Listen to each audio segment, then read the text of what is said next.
கள்ளக்குறிச்சி கருணாபுரத்தில் விஷச்சாராயம் குடித்து உயிரிழந்தோர் எண்ணிக்கை 51ஆக உயர்ந்திருக்கிறது.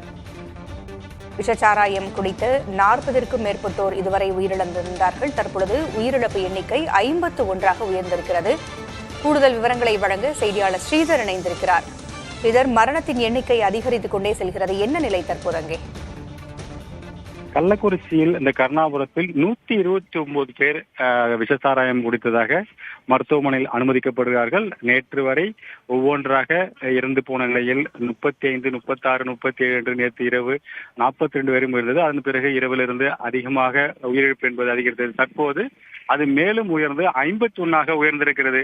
இதனால் மற்றவர்கள் சிகிச்சையில் இருப்பவர்கள் வீடு திரும்புவார்களா என்ற எண்ணம் அச்சத்தின் காரணமாக ஒவ்வொரு குடும்பமும் ஒடிந்து போய் அமர்ந்திருக்கும் காட்சி நம்மால் பார்க்க முடிகிறது. எப்போது யாருக்கு என்ன நடக்கும் என்ற பயத்தில் மக்கள் இருக்கிறார்கள். அரசு பல்வேறு விதமான நடவடிக்கை எடுத்திருக்கிறோம். நிச்சயமாக மருத்துவமனையில் இருக்கிற உரிய சிகிச்சை அளிக்கப்படும், உயர் சிகிச்சை அளிக்கப்படும்.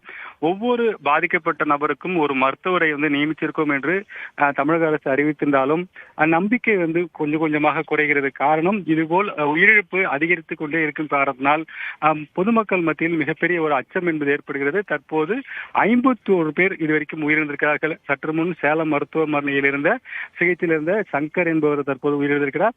இந்த செய்தி மேலும் இந்த பகுதியில் மிகப்பெரிய ஒரு சோகத்தையும் பயத்தையும் அச்சத்தையும் ஏற்படுத்தியிருக்கிறது. அரசு நம்பிக்கை தருமான பல்வேறு விஷயங்கள் நடவடிக்கை எடுத்தாலும் உயிரிழப்பு அதிகரிக்க பொதுமக்கள் மத்தியில் பெரும் அச்சம் ஏற்படுகிறது. இன்னும் ஆபத்தான முறையில் 30 பேர் சிகிச்சை பெற்று வருவதாக கூறப்படுகிறது. அதாவது சிகிச்சை பெற்று வருபவர்களில் 30 பேர் இன்னும் ஆபத்தான நிலையில் இருப்பதாக சொல்லப்படுகிறது. அவர்களுடைய நிலை எப்படி இருக்கிறது? மருத்துவர்கள் அவர்களை மீட்டெடுக்க என்ன நடவடிக்கை எடுத்துக்கிட்டு இருக்கிறாங்க? மாவட்ட நிர்வாகம் இந்த தகவலை இன்று காலை நம்ம செய்தியாளரிடம் பகிர்ந்திருக்கிறார். அது அவர்களை உரிய முறையில் காப்பாற்றுவதற்கான நடவடிக்கையை செய்வதற்கான நடவடிக்கையை நாங்கள் மேற்கொண்டு வருகிறோம். உயர் சிகிச்சை அளிக்கப்படுகிறது. அவர்களுக்கு என்ன மாதிரியான பிரச்சனைகள் ஏற்படும், அவர்கள் உடல் உறுப்புகள் ஏதேனும் பாதிக்கப்பட்டிருக்கிறதா, அதை எப்படி தீர்வு செய்யலாம் என்று தொடர்ந்து சிகிச்சை அளிக்கப்பட்டதாகவும் தீவிர சிகிச்சை பிரிவில் தான் அவர்கள் வைத்து சிகிச்சை பெற்று வருவதாகவும் தெரிவிக்கிறார்கள். தொடர்ந்து இதுபோல் அதிகமான சிகிச்சை அளித்தாலும் இதுபோல் உயிரிழப்பு வரும்போது அந்த நம்பிக்கை என்பது இந்த மக்களிடம் மிகப்பெரிய அளவில் குறைந்து கொண்டே இருக்கிறது.